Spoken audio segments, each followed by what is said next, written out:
Over and over, my friend says I'm a fool, but over and over, I'll be a fool for you, 'cause you've got personality. Walk. With personality. Talk. With personality. Smile. With personality. Charm. With personality. Love. With personality. And plus, you've got a great big heart. That's right, folks. It's Loathsome Things, a horror movie podcast. I'm Josh, with me is John, and today we will be dead-face serious discussing the 1991 video, Basket Case 3, some places known as The Progeny. Correct. So much for that idea. Yeah. Welcome to the show. Yeah. Welcome. Please join us. This is a thing we do at the second episode of our recording year. We do a basket case movie. This is the final basket case movie, if Frank Henenlotter has anything to say about it, because unlike the first two, he didn't like this one. Yeah, this was the bad one. To be fair, he didn't want anyone to see the first one either. Yeah. Yeah. I mean, this is really just part two of the second one. I mean, it was so hot on its heels, and, it's just ridiculous. So much so that the movie opens with a previously on basket case. I hate that shit. It is really bad. 7 minutes worth. Yeah. And then another flashback later on. They were like, we don't have content. We need more content for this video.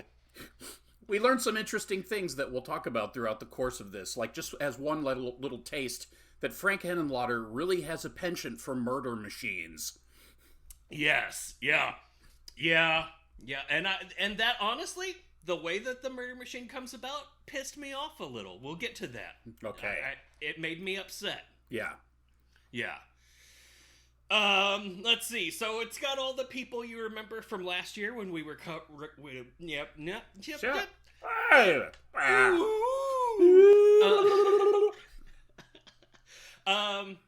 This movie was Frank Henenlotter's final film for 17 years until he finally came back with Bad Biology. It basically making this movie put him off to movie making. He didn't like it anymore. Yeah. His incredibly high cinematic standards could not be met for another 12 years or whatever. Yeah. A big part of it is he was sick of the way that ratings worked. Apparently getting Frankenhooker out there and not getting it X rating was a entire controversy back in the 80s. And then with this one, apparently Lloyd Kaufman or whoever was like, can we try for PG-13 instead of R? And so they literally had to do things like take the blood out of the special effects and just do the crappy looking special effects without blood so you could just really see how plastic it was. I know I should be a fan in theory of Lloyd Kaufman, and I guess in theory I am, but in reality I think that guy's a douche. He's kind of a douche in a lot of ways, but I mean, I respect his work ethic. I respect his the fact that a big part of it is, hey, let's not let anyone get hurt, on the set. Let's not do dangerous things. What if we didn't? That's fantastic. I agree with. And I agree with his balls out. I don't give a fuck. Let's keep going. But that's the thing is if you're gonna fucking have trauma, but you can't swing having some blood, get the fuck out of here with that. Yeah, I don't know, man. It was 1991. I don't know what was going on, but yeah. Plus, I mean, I haven't watched a lot of trauma movies. I've watched a few, and I've got to say, most of them aren't even a little good. No, they're unbearably bad, unwatchably bad. Yeah, every once in a while, there's one where it's like, wow, that was interesting. Yeah. That's right. Yeah. But all the classics are pretty much just terrible. Yeah. Tromeo and Juliet, interesting. Okay. You could say that for it. Nice. Yeah. That's about it. Yeah, that's it. Fuck you, Lloyd Kaufman. Yeah, horrible man. Terrible for the genre as a whole. Oh. Sorry. Yeah. Bring back the other guys. Full Moon Entertainment is really where you want to go, not Trauma. Yeah, bring back the more arty schlock. Yeah. What about Len Olin Ray? There's a guy. Oh my god. Good. He did all the things. Kevin Van Hentenryck is also here. He reprises his role as Duane Bradley yet again. Annie Ross is back as Granny Ruth, and this time she can't act. Beverly Bonner is back because she is in every single one of Frank's movies. She is the manager of a fast food restaurant, and she has a hard time in this movie. Also, we didn't talk about this last time because we hadn't done Skinned Deep, really.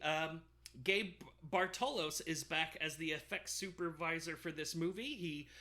He's a big fan of Basket Case, and so he was really excited to get to do the new Belial for this pair of movies. And with him is Dave Kindlin, a guy known for his animatronics work in From Beyond, the 1988 remake of The Blob, the Leprechaun original, as well as the Matthew Broderick vehicle Godzilla. That's right. He did the animatronics for that. Imagine paying somebody to do the animatronics that ended up in this movie.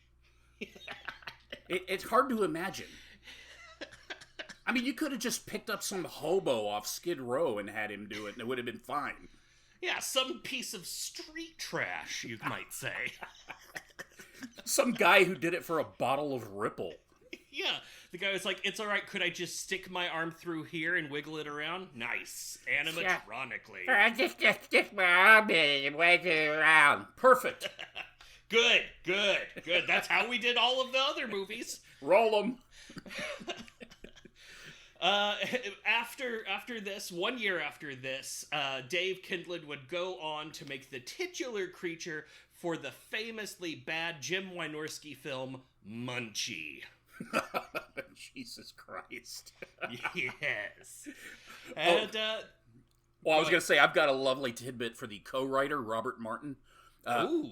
Robert Martin was the first editor of Fangoria magazine.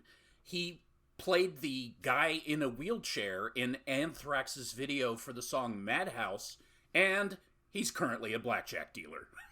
Nice. Yeah, that guy. Okay. He is super grateful for his ability to get on in this movie because he was super down on his luck, and he was just happy to work on anything when this movie came his way from Frank. I mean, it was really just looking up, and then he made the Anthrax video, and then it was pretty much back down to blackjack. Blackjack dealer. Hey, I mean, I bet they make good tips. He probably does make some decent money. Yeah. I guess it depends. Did it say where he was a blackjack dealer? Because I think it said Vegas, but I mean that is pretty vague. Yeah. I guess it's better than Branson or something. Yeah. Hey, he's a blackjack dealer in Branson, Missouri. Yeah. In Pacific City. The only blackjack dealer in Pacific City. Oh, fantastic. Yeah, this movie, yeah, it's our first movie with a musical number. The songwriter who wrote the song still owned the rights to it, and he was just so happy that that Annie Ross was going to sing his song that licensed it to them for $1, so that he just wanted to hear her sing the song, and boy, I bet he was disappointed. Yeah, I mean, she can sing, but wow, that whole scene just sucks my nards. We'll get, yeah, wow. Yeah, the Broadway show element of this movie is unfucking bearable and absolutely like there's no way to forgive for the shittiness of that element of this movie. It's not funny. It's not cute. Yeah. I fucking hate Broadway musicals, and just I don't want to see any of that in what honestly isn't even remotely a horror film. Well, maybe a little bit. It has it has we'll get to it. Because Jesus Christ. I don't know what to say. This movie put me off schlock so hard that my next pick has got to be something just hardcore. Oh yeah. We're probably gonna have to go like straight from this to like like 2 screens at the same time with like Serbian film on one, and like videos that we find off of Live Leak of people being beheaded on the other. Like that's the only thing that can bring me back to some semblance of normalcy after this fucking nightmare. Yeah, we're gonna have Veronica playing on one screen, and in the other one we're going to Google a lemon party with safe search turned off. I'm gonna have 3 monitors set up with each of the 3 August Underground films playing at the same time. Oh yeah, it's gonna be so much vomit. It's going to be Cannibal Holocaust, but I've got Goatsy on one tab, and I've got Tub Girl on another, and I'm just clicking between the 3 over and over and over again. It's just 24 hours straight of the Blue Waffle Channel. Internet. Oh my God. There's a barbecue place that is nowhere near where I live called 2 Guys, 1 Pit, and I just can't bring myself to eat there.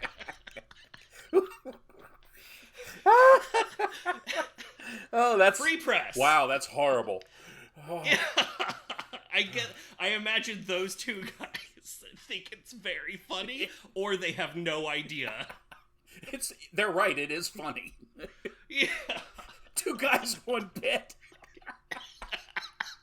Wow, that reminds me that when I was in a band called the Mike Gun back in the 90s, and we were trying to think of song titles for our second album, and the drummer's suggestion, and he was very serious about this, and was actually upset when we didn't go with it, was The Corn We Didn't Chew.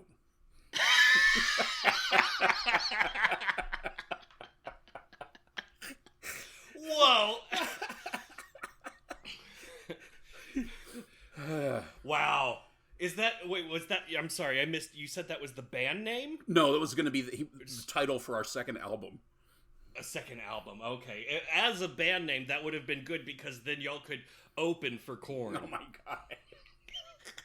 But that's okay, because the bass player wanted to go with Bi-Curious. Oh, damn. And I was like, I don't want to offend anybody. Like, they're going to be making fun of people who are bisexual. That's really lame, so let's not do that. Yeah. Speaking of making fun of people that have anything to do with bisexuality and it being lame, this movie introduces some new characters to the mix, including a nurse with something going on his head, but he also is a cross-dresser. Yeah. What? Great. Yeah. That's a wonderful direction to go in.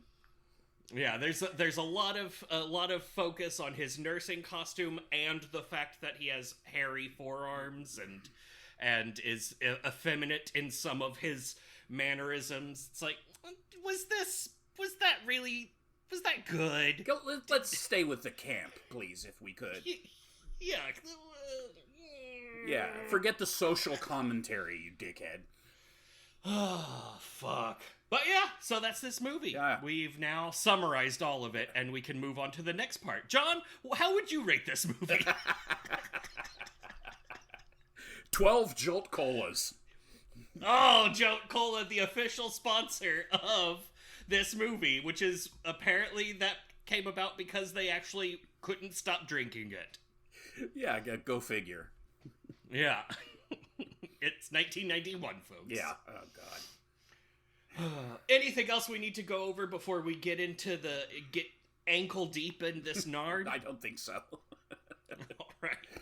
Well, yeah, anyways, the movie opens with a 6-minute fucking rehash of the ending of the previous film, which basically consists of Belial fucking getting his nut, Duane struggling with, I believe her name was Susan, because she's just shown him her vagitummy, and then the hand puppet baby comes out, and they freak out and struggle.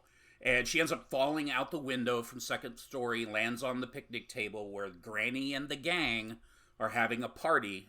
Susan and the baby, who forget its name, dies. And Granny sends the gang after Duane, blah, blah, blah. He sews Belial on his chest. Great. Then we have the title card, opening credits. After all of that, 7 minutes of shit, we get the actual beginning of the film, which is Duane in the nut house in a straitjacket. He's I'm good now. I'm great. I'm good. You could let me go. I'm fine. I am good. And Granny's, she comes in to check in on him, and he's basically trying to convince her that he's fine now. Belial's been cut off of him again because it wasn't as safe. Apparently sewing someone to your chest without any medication using a darning needle and yarn is unsanitary. So darn and yarn, baby. So, anyways, Duane has insisted he wants to talk to Belial, and Granny's not having it.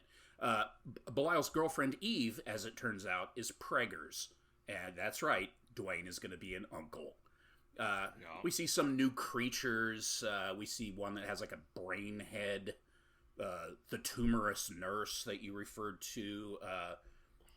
It's just more of the same. If you've seen the second film, it's you know what to expect. If you haven't, a picture, a bunch of people in really ridiculous prosthetic rubber costumes that are very cartoonish and offensive.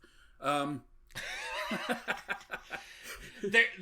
do like, because they were ahead of their time. There's the guy that has like 17 noses, and it's very. It harkens forward to now with our newest Cronenberg film with the guy that his body's covered in ears. It's like, oh yeah, just like in Basket Case 2 and 3. You fucking copycat. The girlfriend looks totally different. The makeup's completely different. Eve's makeup, I don't know if it's better. It's just different. She has some sort of weird side hawk hair thing going on. And her pregnancy is not going well. It apparently causes her to vibrate and moan. That's pretty much the sum total of most of her performance. Jiggle and moan. Yeah. Let's see. Yeah, Granny, like I said, Granny doesn't want Duane to see Belial. And then just out of nowhere, the gang hops on a bus and gets on a trip. And we get to see this as the camera works its way down the aisle of the bus. We see someone drinking Jolt. We see some of the new characters. There's one that looks like a giant, twisty ice cream cone made of bright red tumors or something. I don't know what the fuck's going on. So that happened. So anyways, we, oh God, it just hurts. Anyways, oh yeah, by the way, back in the scene where, there's a portrait on the wall in, one of the scenes in the house that Granny refers to, like, being sad because Susan and her baby are dead. But it's a picture taken from the scene where Duane and Susan were fighting. It's like, what, somebody was in there with a fucking camera? So, it makes no sense. So anyways, okay, so the gang's on the bus.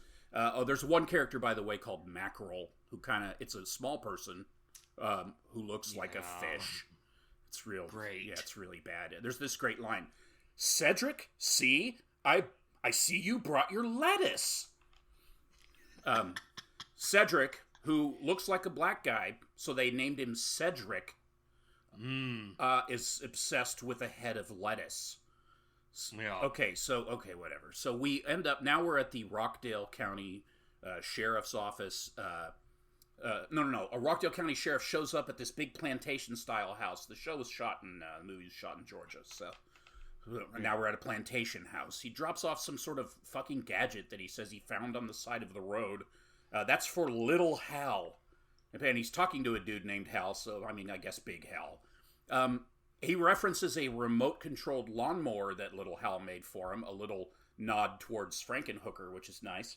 Nice. In comes this stupid coffee-making gadget cart machine thing. Coffee, Sheriff? It's so fucking stupid. He gets coffee and goes, ooh, it's actually pretty good. And then he and Hal are talking, and Hal shows him a painting of baby Hal, which is basically one of those old school portraits of a baby with the gown, except it's just this triangulated body that just goes and it's just covered with hands, just hands sticking out everywhere. So great. Back on the bus, fucking kill me. Granny sings Personality. The whole fucking song, there's even a part where she stops and I'm like, oh, thank God. A personality. I was like, oh, Jesus fucking Christ. It's so bad. They pull out brass instruments to go with it. And the idea that they thought they would pulled some fucking coup by getting this lady to sing in their movie. Oh, this is gonna be great. So, and then they show up at their destination and we see this sign, "Welcome to Peachtree Valley." John, let me ask you. So you mentioned the thing with the head of lettuce. And that's part of a much, much longer scene where we're following Granny Ruth as she goes row by row down the entire length of the bus, stopping at each inhabitant of each seat and doing a color commentary on what they're doing. One is knitting. Another one, she's like, "Oh, do you need a sandwich or anything?" How did that whole scene make you feel inside? Oh my God, she's dead. she's so oh God, it's just the worst. She's so what's the word? Patronizing. Oh, yeah. She's the most offensive person, as far as treating people who have physical deformities or whatever. She's the one who treats them the worst. She isolates them and makes them feel freakish and convinces them that no one in the world can ever understand. She's terrible. Yeah, Granny Ruth sucks. Fuck that lady. So anyway, so she has them stop at a pharmacy so she can go in and get extra large condoms, which there's a lot of that played up on the screen for a reason that we never really get to. And runs into the sheriff from earlier. Meanwhile, Duane is Duane's still in a straitjacket. He's shoving his body out the window, and he meets cute town girl Opal, who is the sheriff's daughter. He tells her to have them all arrested so that he can be with his brother Belial, who lives in that basket back there. This doesn't really work. They're like, oh yeah, Granny Smith's like, yeah, he's troubled. It's whatever. Don't worry about it. They get to the Rockwell house just as Eve's water breaks. And we see water gushing out of her rubbery skin. And then from outside the bus, everyone's talking, and they see it looks like a water main has broken on the bus, and it's just pouring down those school bus steps. It's a pretty good little bit, It's pretty ridiculous. It's funny. Yeah. And part of that was a setup to a really cool scene later that we don't get because of reasons. At this, then we're introduced to little Hal, the small triangular child with all of the hands from the painting. He is now about 8.5 feet tall. He is approximately the girth of, I don't know, a Texas-style pickup truck now. And just arms everywhere. He doesn't know how to modulate his voice, so he just randomly yells words that he intended to speak softly. It's like, Mom! His voice, what was that on SNL? Voice immodulation syndrome or something? Yes. I have order! And so at this point, it's Uncle Hal, and his son is Little Hal, and she's his mom. Yeah, but there's this part where she says, "Thank you for watching my son." So I'm like, wait, so you named him. He's not the dad, but you named him after him, so he must be the dad. So it would be our son, wouldn't it? Yeah, it doesn't make any sense. Later on, she admits to the sheriff that she pretended that her son died for his own safety, but then this sheriff has like a relationship with little Hal. It doesn't make any sense, and it can go fuck itself. It's fine. Duane escapes out the window after he's released from the straitjacket.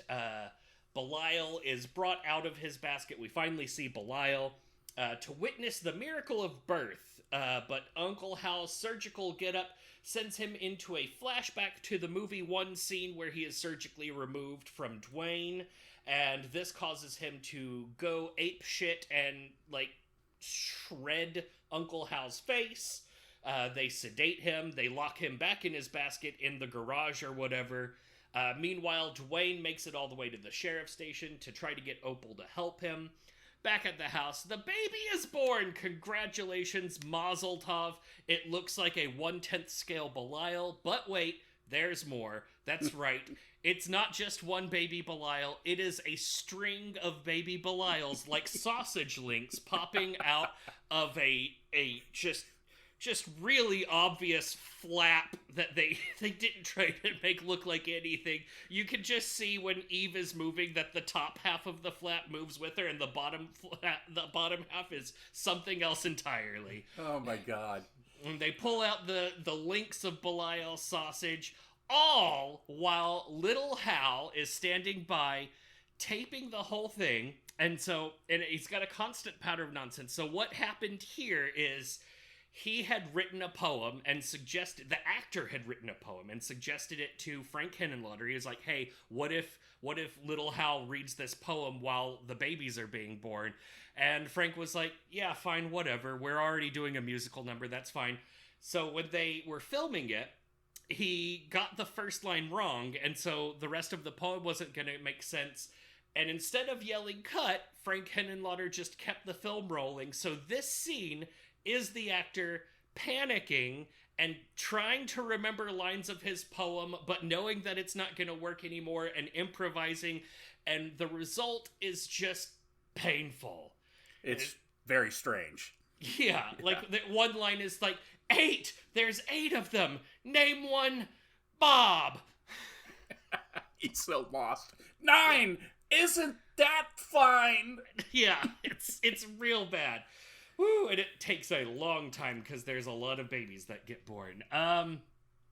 Meanwhile, Belial is locked in his basket and having a dream wherein a pair of topless twin porn stars are showering him with affection while quoting Shakespeare's 18th sonnet and also a textbook about geometry and also like the IRS tax code.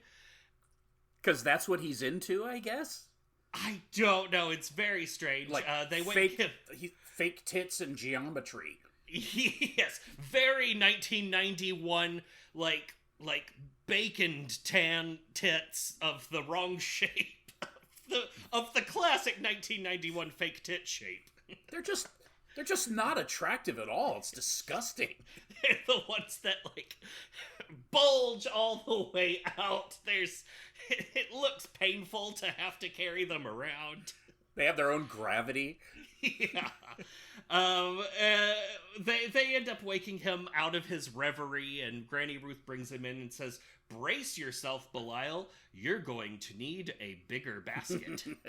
I like how those girls are like passing his hand back and forth so they can lick his finger. It's so disgusting.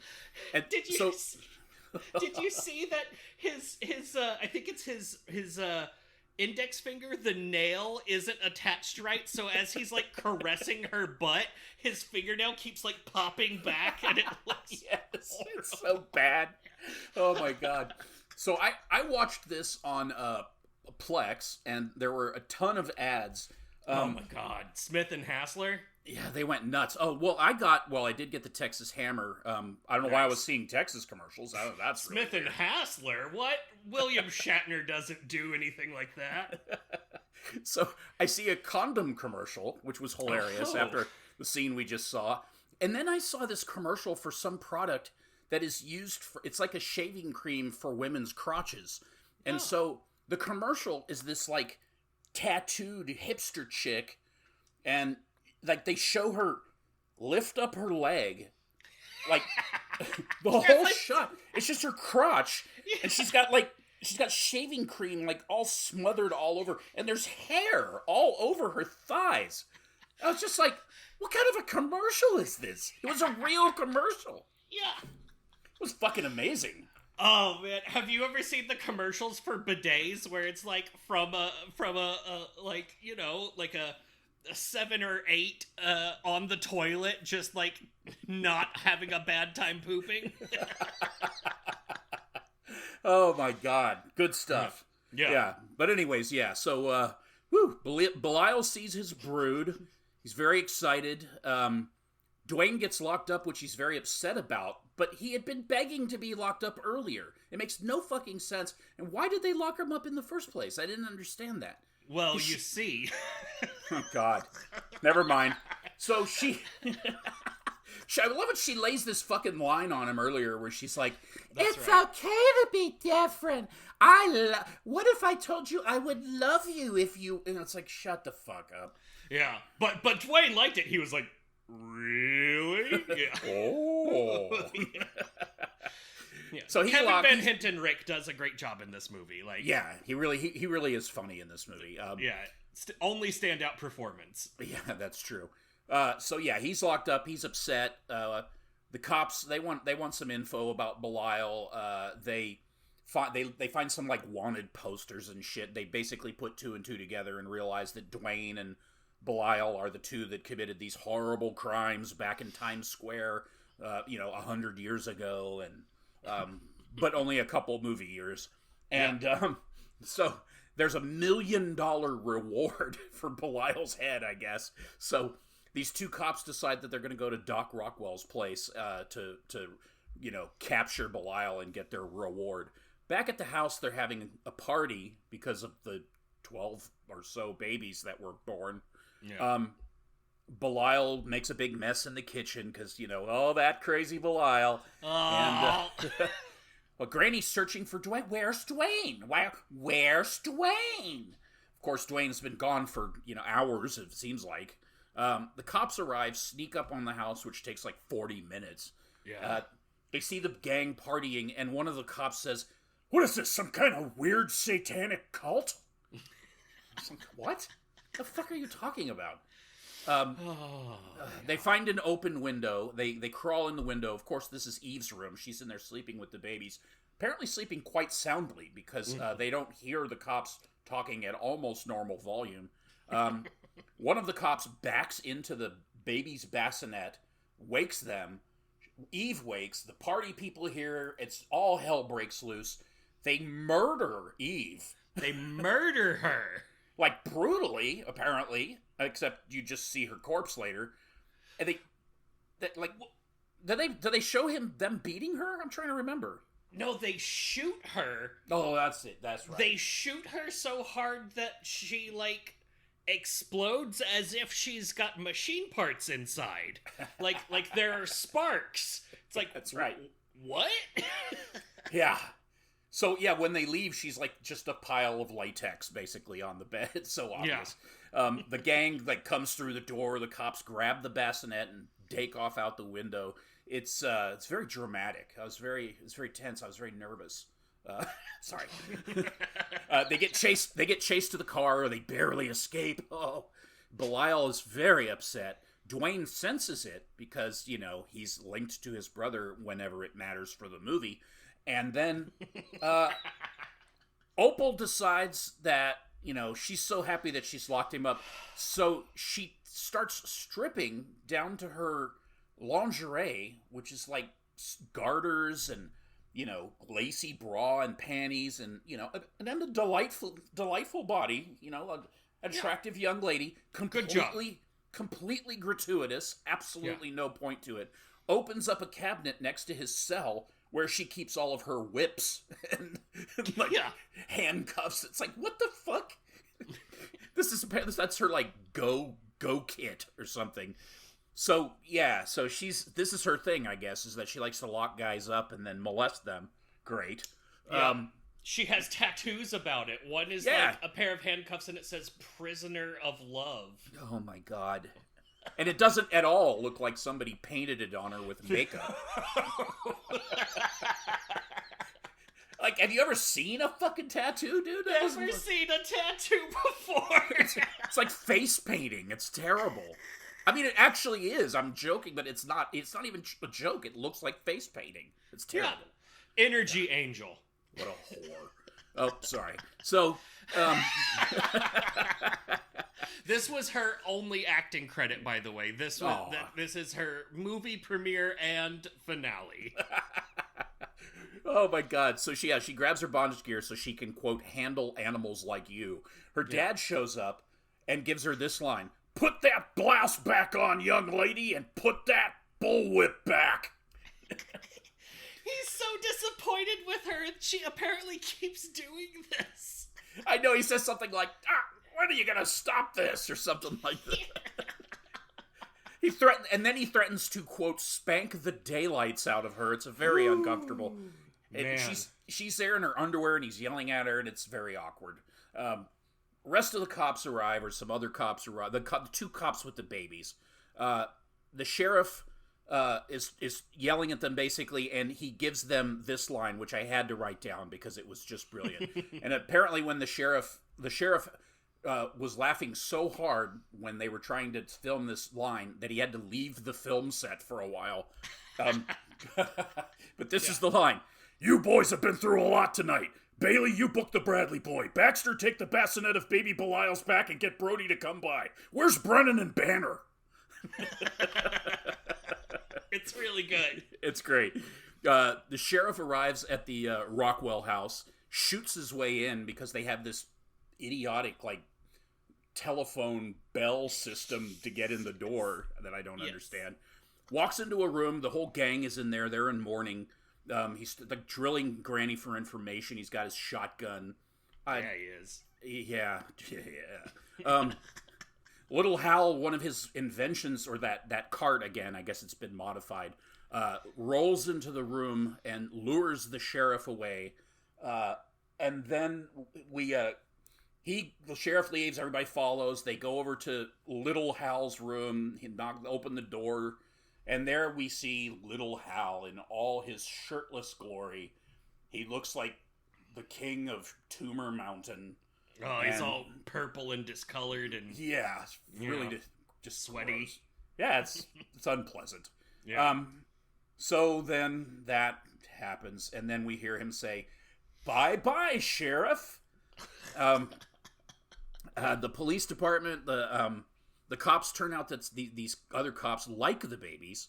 They're in the bassinet, and the guy's like, "Aren't they just the cutest?" or something like that. And they all just look like Belial. Two of them are moving. The rest are all just laying there. Opal decides that she's going to take one of the babies to be her pet. Great. Yeah. Two really goofy cops start arguing about how many creatures are in the group. It's whatever. Okay, so Belial's... It's a really rough thing to talk about. It's bad. Belial's basket is left at the police department outside. The cops bring it in because, they're idiots. Yeah. Duane senses that Belial is inside there, yells his name from the prison cell. Belial chokes a cop till his eyes and pop out and his lips kind of peel off. I mean, like his jaw, like his teeth. I don't know. And that was the scene where there was supposed to be blood everywhere, but there's no blood, so it looks cool, but it's like, what the hell? Yeah, that was where the blood was supposed to fountain up. When she was giving birth, the whole room was supposed to be showered in, like, slime and grossness, but they cut both of those, so we didn't get the goodness. So yeah, that scene where, like, her water broke and so much fluid came out of her, that was supposed to be a portent to when all the other, even grosser fluids came out. We didn't get. And here's another one that we didn't get. Which is so stupid. I mean, like his face looked okay. Like, Yeah, it looked like a Leslie Nielsen movie thing. yeah, Yes. right. Looked like what is it, Mad Marge or whatever. Anyways, Yes. yeah. So he does that, rips the guy. I mean, squeezes the guy's head. His eyes, teeth pop out. Whatever. He attacks the other cop. Opal freaks out and drops the baby. Like basically, you hear it splat on the ground. Belial starts ripping or using his teeth to rip the cop's face off. And so, like, they use a denture to represent his teeth, which is, like, embedded in this stretching latex pulling off of his face. I mean, it looks cool, but it also looks ridiculous. It does. It was one of the highlights of the film, though. Yeah, it was. I mean, he's on a tear. He attacks another cop. Yeah, no, that's that part. He ends up tearing that guy's head off, which is kind of awesome. Yeah, it's so fake looking. It's reminded me of Poltergeist when that guy's peeling his own face off, but it's so obvious that it's somebody reaching around. Yeah. It looks like the Swedish Chef from the Muppets. Turkey durkey. Yeah, that level of, oh yes, these are the arms. Another cop points his shotgun at Belial, who attacks. Opal lets Duane out because she wants him to help. The cop shoots Opal in the chaos. Belial turns that cop's head all the way around, which apparently turns into a plum with eyeballs. That's just like, it's like, what the hell? And the baby gets squashed like a fucking tomato. Like, yeah. So, yeah, that happens. They were fine with a fountain of blood shooting out of the baby Belial. Yeah, I know. It's like there was blood there. Yeah. Sheriff arrives. He shoots at Duane, trying to escape with the basket, catches the corner of the basket. You hear Belial screaming in there, but Duane gets out. Sheriff goes in, sees his daughter, and then he just acts so hard, so much acting, just, oh, my baby. It's really bad. It's a whole trouble. Oh. But yes, Duane has escaped with Belial. Apparently Belial is injured because, much like Eve and a telephone on a door, whenever you shoot Belial, sparks fly out of him. Yeah. That is the special effect of this show. I'm surprised sparks didn't fly out of the girl when they shot her right in the chaos. So Duane has an idea, and he brings the injured Belial to Little Hal at some place, and Little Hal gets to work on something. Duane explains it to Belial. This is like some of their first interactions, and he's like, no, it's gonna be okay. I'm sorry that, like, I did all of the thing and made everything bad. But if you'll look at these blueprints, and then he starts talking about it like a 45-degree angle and the reciprocity of pressure and something like that. And then skip forward, and now we are at one of the deputies' houses, and we don't see how it happens. We just see, like, part of a claw thing that Little Hal was working on is present while one of the deputies gets killed by Belial, which happens off screen. Then we go to another deputy's house. He is wearing a leopard print banana hammock. He has empty beer cans in his bed with him, as well as towels or like used underwear or something. It's not really easy to tell, but he like smells both of them to figure out which one to rub on his face. Yeah, it's not like I was like, are they shirts? But he doesn't put them on or anything. He just smells them and then picks one, and then you don't see it anymore. Yeah, I don't know what was up with that. Then he goes to the bathroom. We get a lot of shots to make sure that he doesn't have any pimples on his back, while he freestyle narrates all of what he's going to be doing while in the bathroom in the style of Elvis.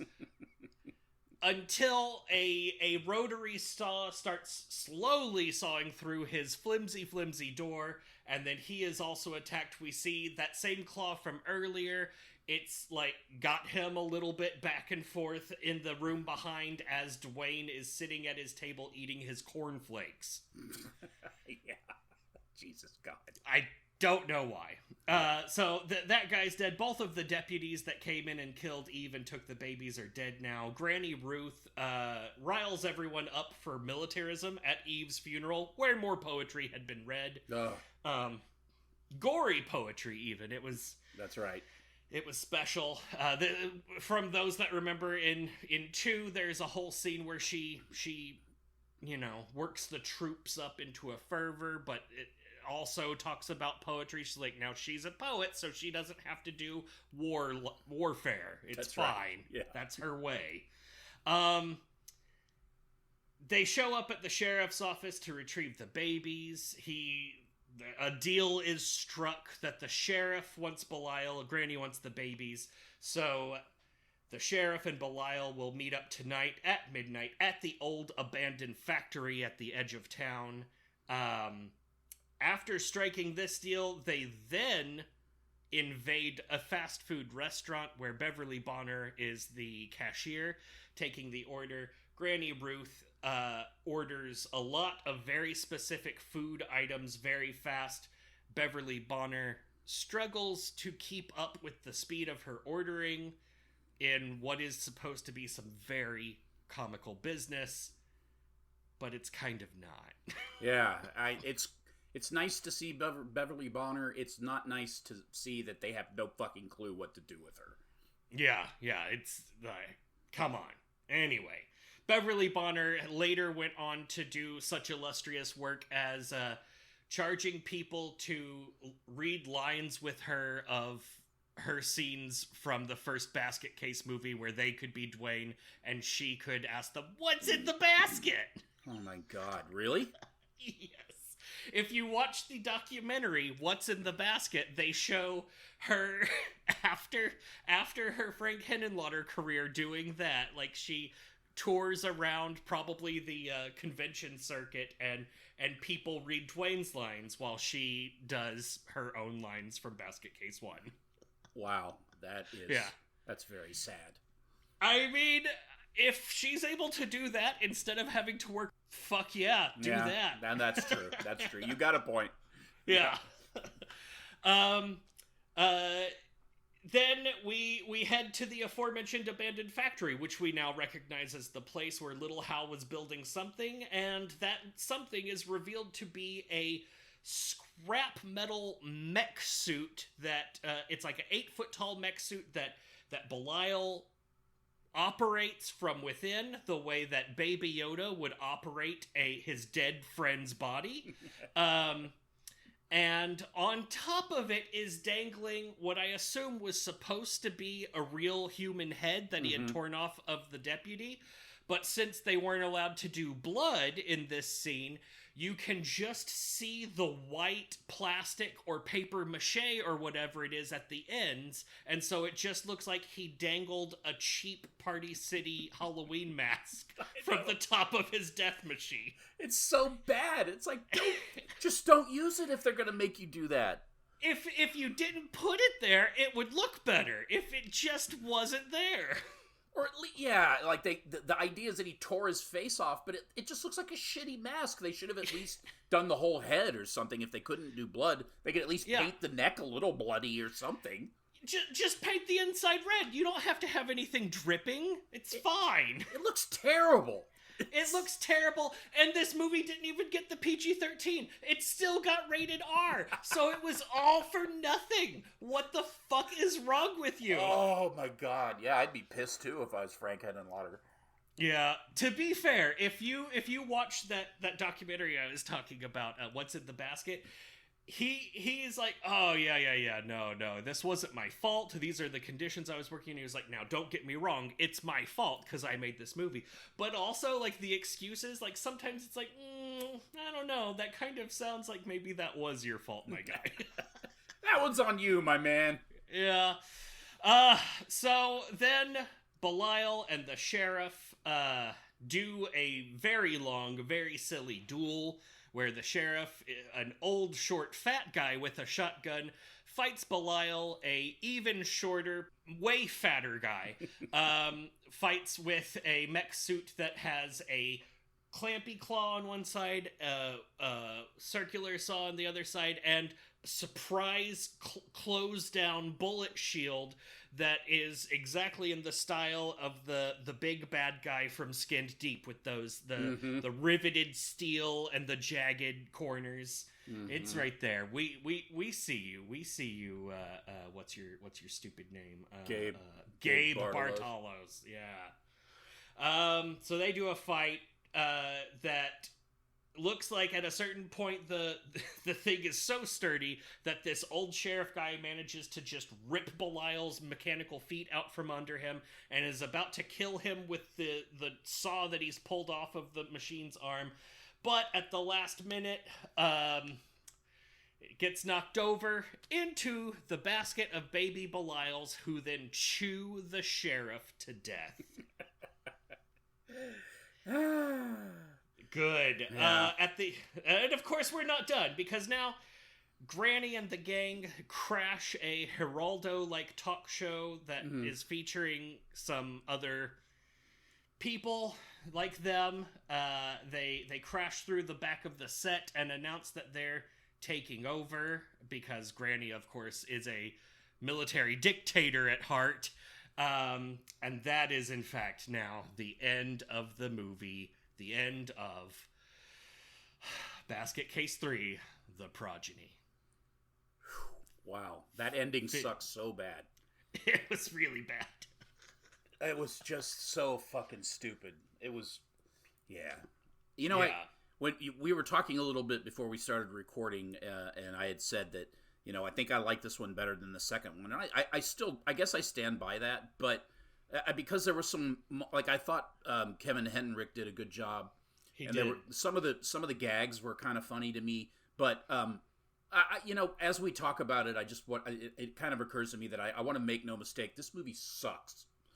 It's really bad. So, John, are you saying that before you heard me describe in my tone of voice how I didn't enjoy it, that you felt more enthusiastic about it? And then talking to me about it like this, you're like, oh, maybe I didn't like that movie. I think I think the second movie was such a dramatic departure from the first that I deeply, as I look back on it, I deeply hate that movie. And for some reason, I guess I'm just like, okay, I'll accept it, whatever. Let's just get this over with the third one. But in retrospect and having time to think about it, I just realized, no, this movie is just absolutely terrible. It's really bad. And, like, I wouldn't even recommend watching this movie. No. It's really not worth your time. I mean, it is exactly worth your time if your goal is to have watched all 3 Basket Case movies, or perhaps all Frank Henenlotter movies. Right. If you have those goals, then yes, by all means, watch this movie. Otherwise, there is no point. Yeah. Which I'm glad we told everyone last week, go ahead and watch this movie. Psych. Yeah, well, you know, well, you can't win them all. No. Yeah. So John, out of 5, if you had to quantify a rating out of between 0 and 5 Loathsome Things, and then qualify that rating with some words, how might you go about doing that? Well, half-assed, as I always do, but I can't even give this movie a 2. I want to, but I can't. I'm gonna give it a 1.8, and I think I'm being generous because I like Frank Henenlotter, and I like Kevin Van Hinkeldoodle, and I like Beverly Bonner, and I love Basket Case, the first film. It's a classic. It's I mean, it's got its issues, but I love it. But the second movie's terrible, and this movie is so bad. You know, but the guy but then he made Frankenhooker, which is a fine film. I like Frankenhooker. But this movie, it just didn't. it didn't need to be made. And all the mistakes that were made on this film are all the mistakes that there's no reason for them. Like, oh, let's not have gore in this shitty schlock film. Like, what is it for? Is it for the social commentary, which it isn't there? So what is this movie about? Musical numbers? Like, it just, all the mistakes were bad mistakes. And I can't think of any reason why this movie deserves any better than a 1.8, which is very generous. I agree. 1.8 is very generous. Apparently people have come to him and they've been like, so when are you going to make Basket Case 4? And by people, I don't mean fans. I mean movie studio people that are like, well, what other movie ideas do you have? And he's like, what about this? And they're like, no, but what about Basket Case 4? Oh my God. I mean, I guess what that means is that this movie made money? It did. It made money. It was profitable. Wow. Yeah. That's... You know, I'll be honest, if I didn't do this show, you couldn't drag me to a movie like that. I've avoided that kind of shit my whole life. Like, you know, like, oh, look at the funny rubber creatures who look like, you know, deformed people. I'd just be like, you know what? Kiss my ass on that. Fuck you. Yeah. But hey, I watched it for the show and it's great, guys. It's good content. Well, what's your rating? I gave it a less generous, but maybe still even a little generous, 1.1 out of 5. So that's a 2.9 out of 5. It's under a 3. We don't often get under a 3 out of 10. The movie, for me, the movie's humor doesn't work. There are a few jokes that land, but it's really hard to feel like the humor works after a few jokes land when there are so many jokes that do not land, and it's very, very, the word itself is itself now, but it's very cringy. The horror elements being neutered just took another layer of enjoyment out of it. The performances were all bad, except like Duane did a good job at his stuff, but everything else is just kind of bad. The sheriff guy, whenever he delivered his what is it, alliteration, that was good.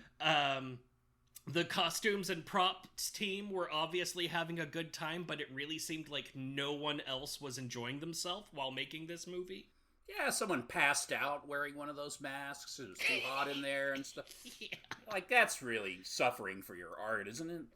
Yeah, it really is. It's why they probably had to recast all of the actors that worked inside those costumes, because none of them wanted to do it again. Can you dance on your tippy toes like a total asshole? Yes, I can.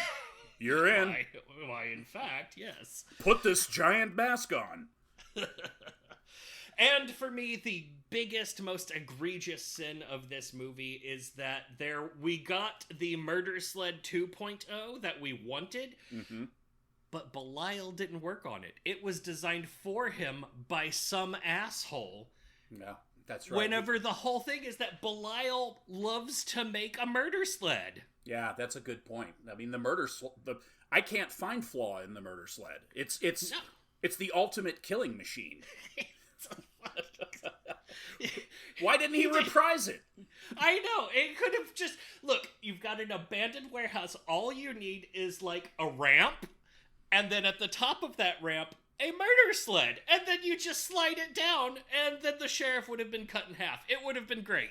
You have a whole giant building with blue and yellow and orange light bulbs up at the top. and it's clearly the same location where Christine was kept. So there must be all kinds of parts there. And Belial was very good at making murder machines. And honestly, little Hal can suck it. Yeah, his murder sled sucked. It sucked. It was connected by hoses to some fucking diesel generator that was smoking and overheated and broke down when it was at the most important. Like, fuck you, little Hal.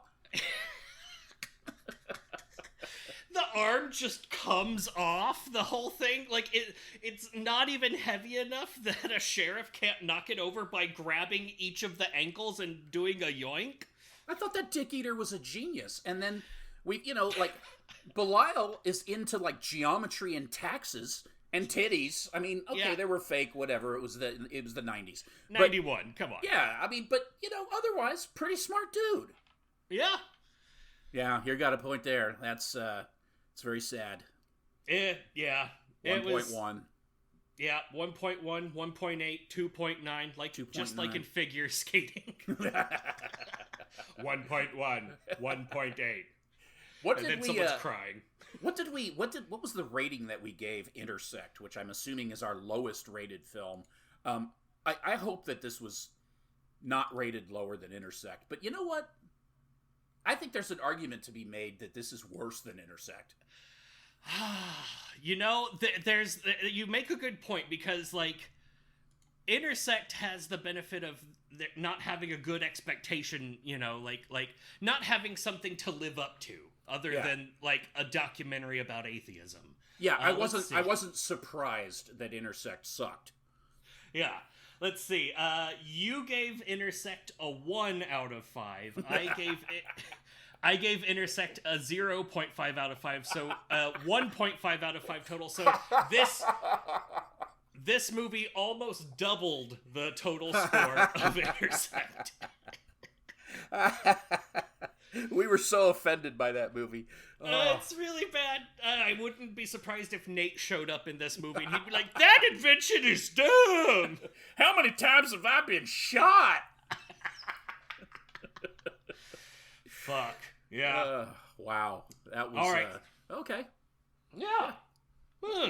Did you see any good horror films recently? I did, but I can't talk about it because I'm going to be picking it for the film after our next film. Nice. Yes, it's a big old secret. What about yourself? Any cool media you've been consuming? Quite a bit. Yeah, I saw Evil Dead Rise, which I really enjoyed. Oh, fuck. Yeah? I saw what else did I see? I saw some other cool stuff. I read some cool horror books. There's a African-American horror author named Henenlotter. Oh, yeah! The first lady of kind of sci-fi horror, and she's great. She's a great writer. Could have easily gone literature, but she decided to go genre instead, and I think cool. it was a great decision for her because she's a very strong writer. I also read another book by an African-American author. It was also his debut as well. His name is Johnny Compton, and the book was called The Spite House, which was an interesting take on... It was actually kind of a lot of parallels between that and... The Between, which was the first Henenlotter book. So nice. Those I read, those were great. I saw some other films, but I think I'm going to pick one of them for our next choice, so I won't mention it until, 5 seconds from now? I don't know. Yeah.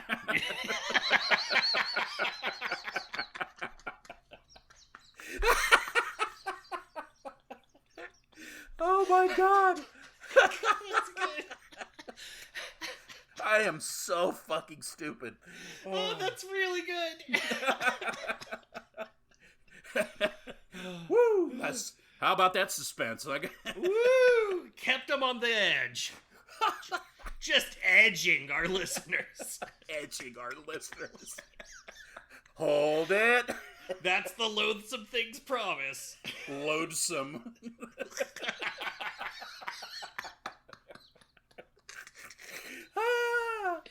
At least we're entertained. Oh my God. So, I subscribed to a newsletter from some horror author, and his name's Daniel Krauss, actually, and he's got a book coming out called Whale Fall this summer, which looks really cool. Ooh. It's about a dude that gets accidentally swallowed by a sperm whale and has about an hour to figure out how the fuck to get out.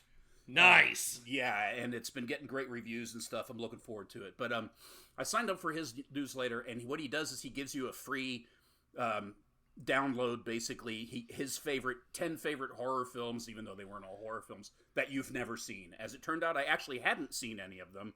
I'd heard about some of them, but I was like, wow, I've actually never seen any of these.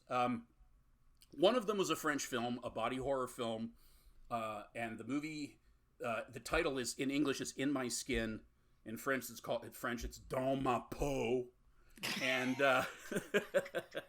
it's very body horror-ish, and I loved it. And it kind of continues in a tradition of French films having these incredibly powerful, dangerous, but oddly alluring lead female characters that carry the whole film. Beatrice Dahl is an actress that tends to have those kind of roles. She's a French actress.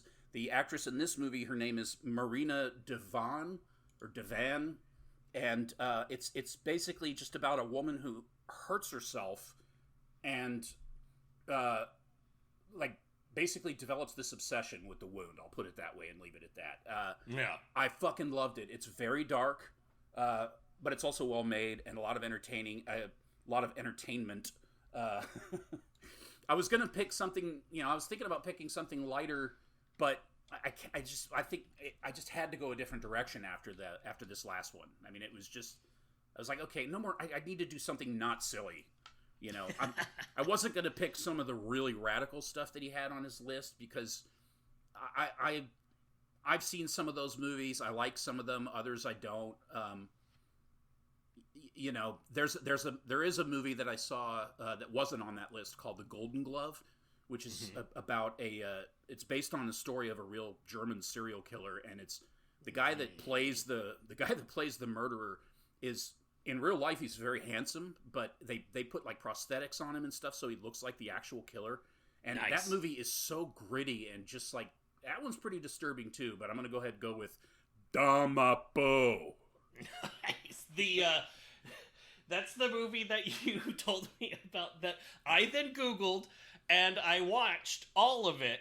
And then you said you wanted to pick that. And I was like, you want us to spend a whole hour talking about a 4-minute long short film where a lady does one thing? And it turned out I had not, in fact, watched all of it. I'd watched a clip from the movie.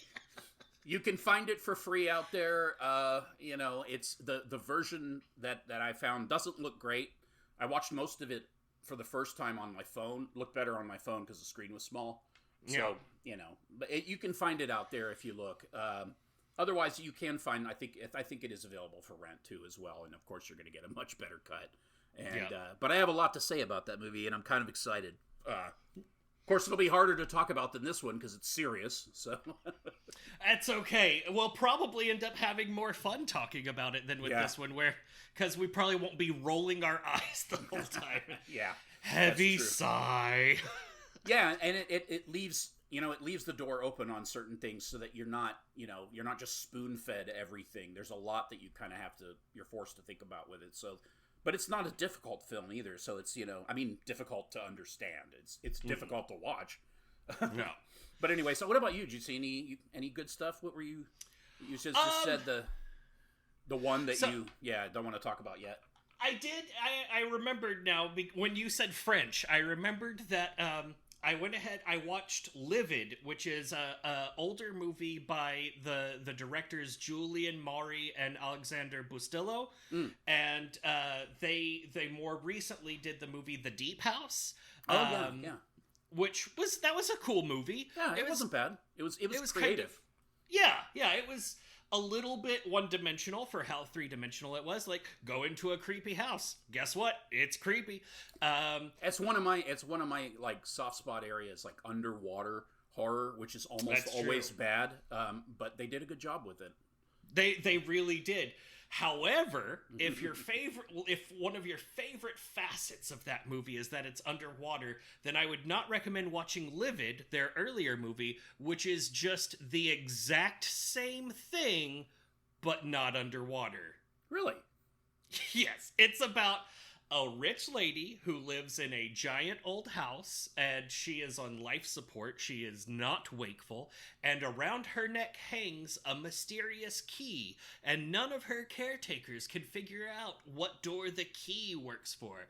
So the new caretaker lady goes to her shitty French boyfriend and is like, hey, I've got a mysterious key. How about you, me, and some random French friend of yours break in there at night and have a spooky time, not underwater? Wow. Yeah. So it wasn't, it was okay, but it was like been there, done that kind of thing. Exactly. It would have been better if I hadn't have seen The Deep House first. It's still a good movie, it's really scary. There's some good stuff in the movie, but it just kind of like, not seeing them out of order was like, meh, I see y'all were like, all right, what if we did Livid, but this time it's like in scuba Interesting. gear. Have you seen any of the trailers for? There's an upcoming remake, basically of. It's not really a remake, but it's based on the Dracula myth, and the whole movie takes place on the ship. I forget what it's called, that transports Dracula to England. Oh. So it's all the crazy shit that happens because, in the book, when the ship arrives at port, there's no one alive or even on it. Yeah. There's just a thing full of dirt. Yeah, and lots of rats. So, That's right. So in this movie, you see what happens, and it's a period piece on a ship, so it hits a lot of the high notes for me. Yeah, that's your shit. If only they were whale hunting while they were doing it. If there were whales in there, it would be just like Spider-Man in my living room, just fucking spraying everywhere. Flipping all over the walls. What's that I see? An enormous tentacle? Yes, let's go. Oh, man. Yeah, I know. Yeah, because I'm not... That's awesome. Yeah, it looks really cool. I'm not a big fan of Dracula, so it was kind of like it suddenly dawned on me what I was seeing. I was like, oh, this is Dracula, but it still looks cool. Yeah. yeah, Dracula, that's fine, I guess. Yeah.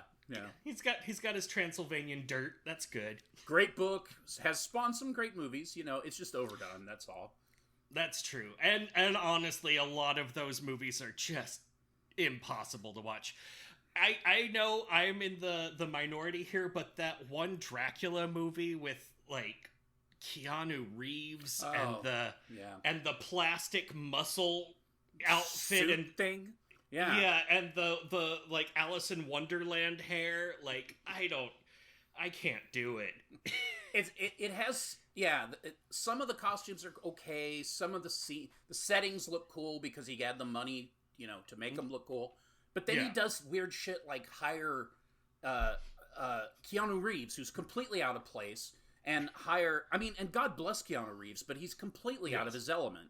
And it's the same thing with Winona Ryder playing Mina Harker. It's like, those British accents are just the worst, man. It's like, oh, hello, Dracula. It's like, oh, fuck you. Oi, what is you, some kind of vampire? Oh, yes. Yeah, that... Hello, governor! It's like Dracula, but with soccer goons. Oh, man. Yeah, I was deeply disappointed in that movie. I didn't really like it either, to be honest. Yeah. I'm glad I'm not the only one, because it really, if you, survey people, they're like, oh, yeah, that movie was great. That movie, Inception, the first Avatar, greatest movies of all time. What a good film. Inception. I fucking hate that movie. It's so bad. It's terrible. It makes no sense. It's fucking terrible. And 90% of the movie is...